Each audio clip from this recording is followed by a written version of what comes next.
Bienvenidos a Brújula Internacional, siempre historia del recorrido por los escenarios internacionales, con el choque de las imágenes y la fuerza de las palabras. Hemos visto en el programa internacional, con satisfacción, y así lo dijo el Papa y también el Secretario General de Naciones Unidas, el acuerdo para un cese de fuego y particularmente el intercambio de prisioneros, además de la posibilidad de ayudar el pueblo palestino, sobre todo el de Gaza, aun cuando las conversaciones están llevadas por Hamas, que es un grupo terrorista dentro del criterio de Naciones Unidas, y sería preferible que negociara lo que es el gobierno palestino, que es el de Hamas, es el de Abbas. Por lo tanto, tenemos que ver con inquietud el hecho de que no se pronuncie el gobierno formal de los palestinos, que son los que pueden llegar a paz con Israel, aceptando el Estado de Israel con la seguridad necesaria, pero también la soberanía definitiva del Estado palestino, como quieren sobre todo mediadores en el caso de Egipto y Qatar. Por eso hemos visto con alegría la posibilidad de que todo se normalice, y esto va a influir indirectamente en la guerra de Ucrania y Rusia, el pueblo y el mundo que necesita paz, particularmente en estos días que son de Navidad. Pero también en América Latina estamos viendo los primeros pasos del presidente Milei de Argentina, un hombre que muy ideológico en un sentido del neoliberalismo, pero que sabe que la práctica en el gobierno tiene que ser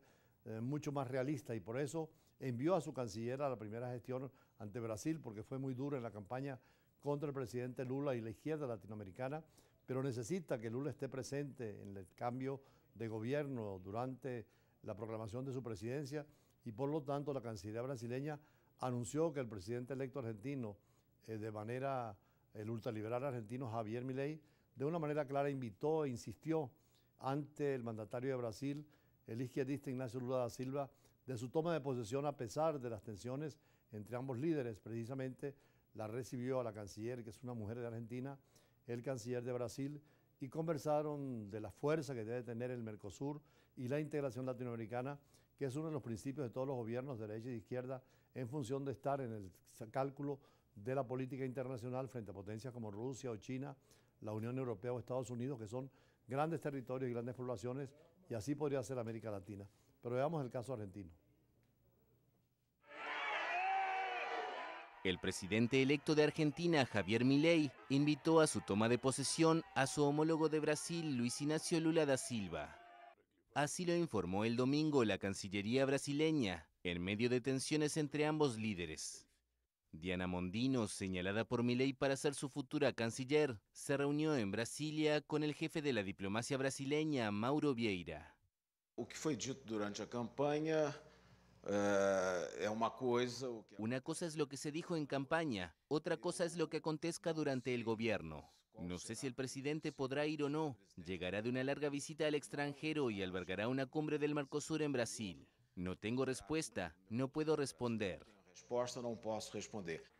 Durante la campaña electoral argentina, el ultraliberal había declarado que de alcanzar la presidencia no se reuniría con el líder izquierdista, a quien calificó de corrupto y comunista. Pero menos de una semana después de arrasar en el balotaje, envió a Lula una carta en la que lo saludó con estima y respeto y lo invitó a su ceremonia de toma de posesión el 10 de diciembre. A la cita asistirá el exmandatario brasileño Jair Bolsonaro, quien dijo que con el triunfo del argentino, la esperanza vuelve a brillar en América del Sur. En América Latina, la derecha y la izquierda son una especie de péndulo donde van de un gobierno de izquierda a uno de derecha. Es el caso de Argentina, que pasa de la izquierda a la derecha, o de Chile, que es de la derecha hacia la izquierda, menos radical en el caso de Chile, pero también en el caso de Argentina con un radicalismo de derecha. Y en cuanto a la situación internacional en el mundo, seguimos de cerca la guerra de Ucrania y Rusia, pidiendo, como la comunidad internacional lo hace, la posibilidad de una negociación que pareciera que va, porque el presidente Putin dio abierta la puerta a esa negociación con Ucrania. Sin embargo, en Israel la guerra va a continuar, pero por lo menos hay una tregua. Israel y Hamas, que es el grupo radical de los palestinos, prolongaron 2 días la tregua humanitaria en el frente de Gaza, según dijo que actúa como mediador Qatar, que es uno de los países que ha propiciado conversaciones entre los dos grupos, y además que siempre Qatar ha tenido una posición intermedia, primero entre lo que es el sunismo de Arabia Saudita y el chiismo de Irán, y ahora en el conflicto de Palestina, Qatar ha intermediado para este intercambio de prisioneros que conviene tanto a Israel como a Palestina. Veamos. La tregua entre Israel y Hamás en la Franja de Gaza se prolongará 2 días más. Eso anunció Qatar, mediador de una pausa inicial de 4 días que expiraba la mañana del martes. El acuerdo vigente, que contaba con el apoyo de Estados Unidos y Egipto y que entró en vigor la madrugada del viernes, preveía el ingreso de ayuda humanitaria a Gaza, la liberación de 50 rehenes de los más de 200 retenidos en Gaza y la excarcelación de 150 presos palestinos de cárceles israelíes. Queremos recibir otros 50 rehenes más después de esta noche en nuestro camino para traerlos a todos a casa. Desde el viernes, 39 rehenes y 117 presos palestinos fueron liberados en virtud de este acuerdo. Otros 19 rehenes, mayoritariamente tailandeses que trabajaban en Israel, fueron liberados al margen del acuerdo. La campaña para acabar con Hamás y traer a nuestros rehenes a casa se reanudará inmediatamente con el fin de la pausa de liberación de rehenes. La tregua ofreció un respiro a los gazatíes, pero la Agencia de la ONU para los Refugiados Palestinos estimó que la situación humanitaria sigue siendo peligrosa y que se debería enviar 200 camiones diarios durante al menos 2 meses para responder a las necesidades. Desde el viernes, varios centenares de camiones con ayuda entraron en la Franja de Gaza, donde Israel aplica desde el 9 de octubre un asedio total, sin suministro de agua, comida, electricidad ni medicinas. Precisamente esta semana, en vista al referéndum consultivo del artículo 71 de la Carta Nuestra Magna, que prevé que las cuestiones muy importantes vayan a consulta del pueblo,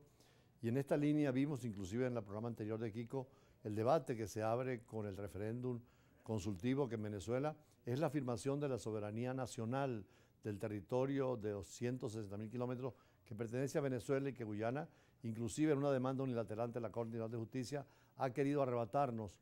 Y esa manifestación de voluntad pues exige también conocimiento de las preguntas que van a estar formuladas y de lo que ha sido una larga historia desde la Capitanía General de Venezuela de 1777, porque los ingleses llegaron solo en 1814 a una parte del territorio cedido por Holanda. Sin embargo, siempre tenían aspiraciones hasta llegar a la boca del Orinoco, y Venezuela ha protestado permanentemente desde Simón Bolívar ante sus diplomáticos en Londres hasta el nefasto laudo arbitral de 1899, que Venezuela lo consideró irrito y nulo y que por eso se abrió lo que llamaban el Acuerdo de Ginebra, que discutieron precisamente antes algunos especialistas en la materia, pero seguiremos en toda la semana informando en nuestro editorial del tema del Esequibo y posteriormente, pues como siempre, iremos a las entrevistas en el campo del derecho y las relaciones internacionales. Vamos con el editorial de hoy sobre Guayana Esequiba. El próximo domingo 3 de diciembre, los venezolanos expresaremos nuestra voluntad de afirmar la nacionalidad y los títulos históricos que tenemos sobre la Guayana Esequiba. El artículo 71 de la Constitución de Venezuela nos permite y es necesario, cuando se trata de materias tan importantes como el territorio, recurrir a la población para que exprese su consentimiento, afirmando sí a las 5 preguntas formuladas para que el pueblo se pronuncie. Se trata de recuperar los 160.000 kilómetros cuadrados que Venezuela perdió cuando en el laudo de 1899 permitió que los ingleses ocuparan ese territorio, a pesar de que tenían aspiraciones más profundas como ir hasta la boca del Orinoco. Sin embargo, para Venezuela, sin estar presente en ese juicio, consideró siempre nulo e irrito y pudo plantear en las Naciones Unidas, dentro del planteamiento de la descolonización, el pasado 30 de octubre Guyana acudió a la Corte Internacional de Justicia con la solicitud de medidas provisionales, refiriéndose al artículo 41 del Estatuto de la Corte, donde denuncia que Venezuela, a través del Consejo Nacional Electoral, publicó una lista para una consulta referendaria donde tenía 5 preguntas que planeaba plantear al pueblo venezolano el 3 de diciembre del 2023, en lo que según ellos se conoce como el referéndum consultivo. Pero para Guayana el propósito del referéndum tiene como objetivo abandonar la vía de la Corte Internacional de Justicia y recurrir a medidas unilaterales para resolver la controversia con Guyana y ocupar su territorio por la fuerza. Les dice la Corte Guyana que Venezuela no debe continuar con el referéndum consultivo del 3 de diciembre y que tampoco debe incluir las preguntas primera y tercera y quinta en el referendo consultivo. Tampoco incluiría en el referéndum consultivo previsto o cualquier otro referéndum público aspectos jurídicos que determinaría la Corte en su sentencia de fondo, incluyendo la validez legal y el efecto validante del auto de 1899. Insiste Guyana que los límites de la frontera es la establecida en 1899 y el acuerdo posterior de 1905. La delegación venezolana, presidida por la vicepresidenta ejecutiva de la República, Delcy Rodríguez, advirtió que su presencia en la audiencia de la Corte Internacional de Justicia no significaba en modo alguno el reconocimiento de la competencia sobre la disputa territorial relativa a la Guayana Esequiba o sobre las llamadas medidas provisionales solicitadas por Guyana en flagrante violación de la Carta de Naciones Unidas y del propio Estatuto de la Corte. Igualmente señaló la vicepresidenta que Venezuela siempre ha estado en contra de la jurisdicción obligatoria y automática de la Corte, que Venezuela es uno de los 119 países que han hecho la declaración prevista en el párrafo 2 del artículo 36 del Estatuto de la Corte, siguiendo el ejemplo de países como Estados Unidos de América y la propia República Cooperativa de Guyana, posición histórica de Venezuela que está expresamente contenida en el Acuerdo de Ginebra de 1966, que no reconoce la vía judicial como vía amistosa para llegar a una solución práctica y satisfactoria para las partes, así como la acción unilateral de Guyana en el 2008 en abierta violación al Acuerdo de Ginebra, con una reclamación de un laudo arbitral